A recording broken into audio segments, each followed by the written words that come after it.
السلام علیکم ورحمۃ اللہ وبرکاتہ۔ بسم اللہ الرحمن الرحیم، والصلاة والسلام علی سیدنا و مولانا محمد وعلی آلہ واصحابہ اجمعین، اما بعد۔ میرے محترم بھائیوں، دوستوں، بہنوں، بچوں، بچیوں اور تمام امت مسلمہ اور خاص طور پر اہل پاکستان، ہم سب کے لیے مبارک موقع ہے کہ اللہ تعالیٰ ہمیں رمضان کے استقبال کے لیے اللہ نے ہمیں مہلت دی، ہم زندہ ہیں، اور اللہ کرے کہ رمضان سب کو نصیب ہو۔ رمضان ایک خاص مہینہ ہے جو اللہ کی رحمتوں کو لینے کا ہے۔ اللہ تعالیٰ کا عرش پہلے آسمان پر آ جاتا ہے، جہنم کے دروازے بند کر دیے جاتے ہیں، جنت کے دروازے کھول دیے جاتے ہیں۔ یہ پہلے کسی امت کے لیے نہیں تھا۔ ان کا روزہ مشقت والا تھا، افطاری سے افطاری۔ ہمارا روزہ اس کے مقابلے میں بہت آسان ہے، سحری بھی افطاری بھی۔ ان کی نماز تراویح نہیں تھی، ہماری نماز تراویح ہے قرآن سننے کے لیے، قرآن کو زندہ رکھنے کے لیے۔ تو اللہ تعالیٰ کی طرف سے اعلان ہوتا ہے، 24 گھنٹے دن رات یہ اعلان ہوتا ہے، حل من مستغفر فاغفر له، حل من تائب فاتوب علیہ، حل من سائل فاعطیہ۔ یہ 3 آوازیں 24 گھنٹے چلتی ہیں آسمانوں پر۔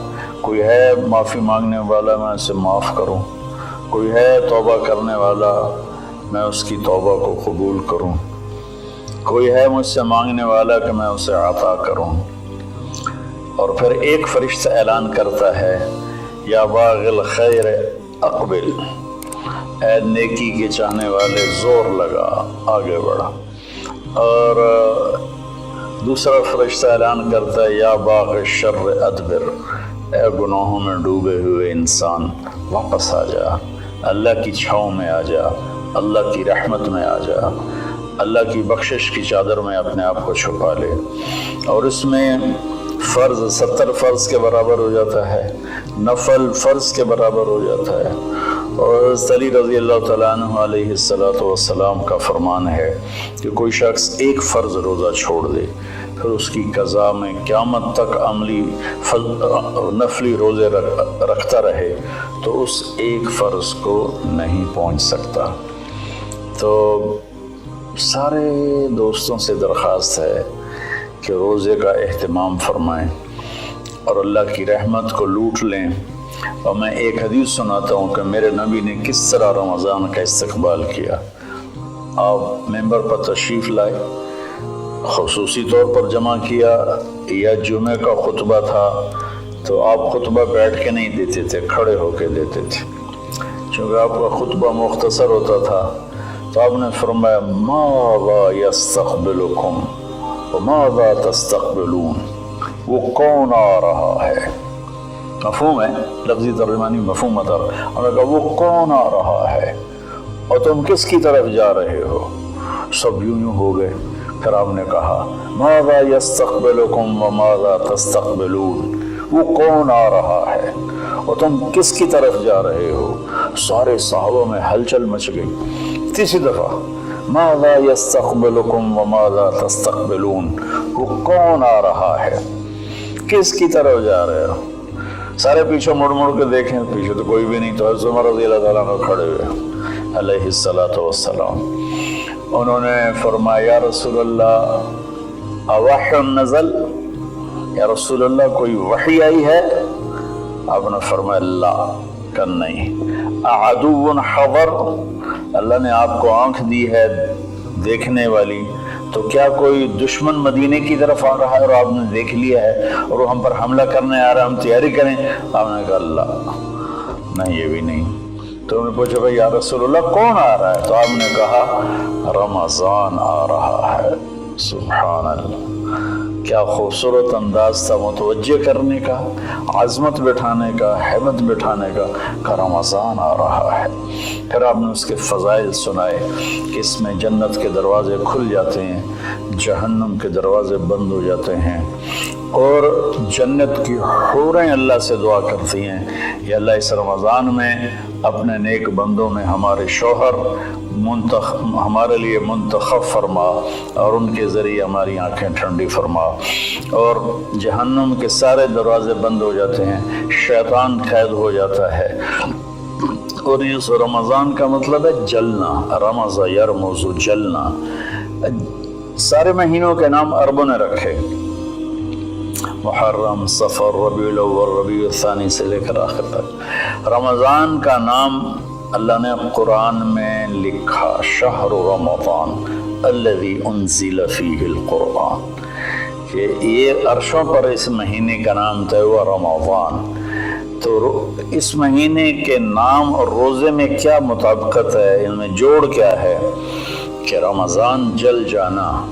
اس میں جب کوئی روزہ رکھنے والا، روزہ رکھنے والی جب روزے رکھتا جاتا ہے تو اس کے گناہ پچھلے سال کے جلتے جاتے ہیں، جلتے جاتے ہیں، جلتے جاتے ہیں، یہاں تک کہ اللہ جیسے لوہے کو صاف کیا جاتا ہے آگ سے، اور دھاتوں کو صاف کیا جاتا ہے آگ سے، اور ظاہری میل کو صاف کیا جاتا ہے پانی سے، تو پورے سال میں جو گندگیاں ہمارے اندر گھس جاتی ہیں، کبھی حسد، کبھی بغض، کبھی کینہ، کبھی کچھ تو اللہ تعالیٰ اس کو اندر سے کھینچ کے باہر نکال کے صاف کر دیتا ہے۔ اور عید کی رات کہتا ہے کہ فرشتوں سے جن مزدوروں نے مزدوری پوری کر دی ہو تو اس کا کیا، اس کے ساتھ کیا ہونا چاہیے، تو سب نے عرض کیا اس کو مزدوری ملنی چاہیے۔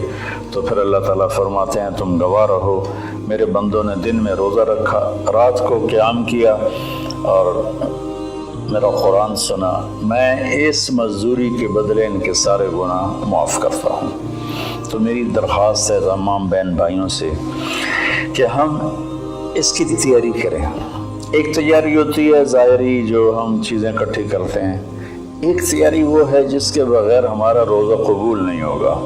میرے نبی کا فرمان ہے 4 آدمی ایسے ہیں جن کی لیلۃ القدر میں بھی بخشش نہیں ہوتی، تو رمضان کی باقی راتیں تو اس سے ادنا ہیں، کہ 4 اگر قسم کے گناہ، چاروں کسی میں ہوں یا ایک کسی میں ہو، بخشش نہ ہونے کا مطلب یہ ہے کہ اگر وہ توبہ نہیں کرے گا تو اس کا روزہ اس سے معافی نہیں دلا سکے گا۔ توبہ کرنے پر تو کفر معاف ہو جاتا ہے، توبہ کرنے پر تو شرک معاف ہو جاتا ہے، ہر بڑے سے بڑا گناہ معاف ہو جاتا ہے۔ اور اللہ کی رحمت کا بتاؤں، میرے نبی کا فرمان ہے ما اصر من استغفر وین عاد فی اليوم 70 مرۃ۔ چند دن پہلے ایک نوجوان نے مجھے فون کیا، مولانا بڑی توبہ کرتا ہوں پھر گناہ ہو جاتا ہے، 10-15 دن سے اوپر نہیں گزرتا پھر گناہ ہو جاتا ہے، پھر توبہ کرتا ہوں تو یہ توبہ کا مذاق ہے، میری بخشش نہیں ہوگی۔ وہ دوڑ رونے لگا ٹیلی فون پر۔ تو جب تھوڑا اس کے آنسو رکے تو میں نے اس کا بیٹا تو میں ایک حدیث سناتا ہوں کہ میرے نبی کا فرمان ہے جو دن میں 70 دفعہ توبہ توڑے، اور 70 سے مراد 10 7 70 نہیں، عربی میں 70 سے مراد ہوتا بے شمار۔ میرے نبی نے فرمایا کہ جو دن میں 70 دفعہ توبہ توڑے اور پھر توبہ کر لے سچے دل کے ساتھ، تو میرے رب کی نظروں میں وہ محبوب ہے، وہ اس کا پیارا ہے، چاہے وہ بار بار توبہ توڑتا ہے لیکن اس کے بعد وہ روتا ہے، معافی مانگتا ہے، اور آخری سانس تک اللہ نے توبہ کا دروازہ کھلا رکھا ہے۔ باب التوبۃ مفتوح ما لم یغرغر، جب تک گلے کا وہ گھنگرو بند نہیں ہوتا اس وقت تک اللہ تعالیٰ بندے کی توبہ کے لیے دروازہ کھول کے بیٹھا ہوتا ہے۔ موت نظر آنے لگے پھر کہے یا اللہ میری توبہ، تو وہ قبول نہیں ہے، لیکن اس سے 1 منٹ پہلے اسے پتہ نہ ہو وہ توبہ کر لے تو اللہ اس کی توبہ معاف کرتا ہے۔ میں ایک دفعہ جماعت میں گیا نواب شاہ، تو ایک گھر میں بڑے وڈیروں کو اکٹھا کیا، تو آخر میں توبہ کراتا ہوں، کہو یا اللہ میری توبہ، یا اللہ میری توبہ، یا اللہ میری توبہ۔ تو اس میں ایک وڈیرا صاحب تھے، بڑی بڑی مونچھیں تھیں، بڑا ہیوی ویٹ، ان کی آواز سب سے بلند تھی، یا اللہ میری توبہ، یا اللہ میری توبہ، یا اللہ میری، اور ساتھ رو رہے تھے زار و قطار۔ واہ میرے رب! یہ بیان تھا ظہر سے پہلے۔ وہ گھر گئے ہیں اور رات کو ان کو ہارٹ اٹیک ہوا اور ان کا انتقال ہو گیا۔ ساری زندگی نافرمانی میں تھی۔ مجھے لوگوں نے بتایا کہ وہ بڑے کوئی اچھا زندگی کا رخ نہیں تھا، لیکن میں یقین سے کہتا ہوں کہ اس دن کی ان کی توبہ نے ان کو اللہ کی بارگاہ میں محبوب بنا دیا، مقرب بنا دیا۔ تو میں صرف 4 باتیں ہیں میرے بھائی بہنوں۔ ایک ہے مدمن خمر، جو مستقل شرابی ہو اور شراب کا عادی ہو، اس کی رمضان کے روزے سے بخشش نہیں ہوتی۔ عاق لوالدیہ، جو والدین کو پرزے کر دے۔ والدین کا اونچا بول کبھی کبھی بولا جاتا ہے، کبھی بدتمیزی ہو جاتی ہے، اس کو نافرمانی نہیں کہتے۔ جو اپنے والدین کے دل کے ٹکڑے آنکھ پھاڑنے کو کہتے ہیں، یہاں اللہ تعالیٰ نے، اللہ کے نبی نے نافرمانی کا لفظ استعمال نہیں کیا، بلکہ حقوق کا مطلب کسی چیز کو پھاڑ کے پرزے کر دینا۔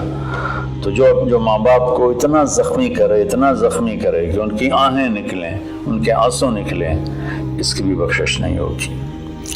تیسرا، جو قاطع الرحم، جو رشتہ داروں سے لڑتا رہتا ہو، کسی سے نہ بنا کے رکھے، نہ بھائی سے، نہ بہنوں سے، نہ چاچے سے، نہ مامے سے۔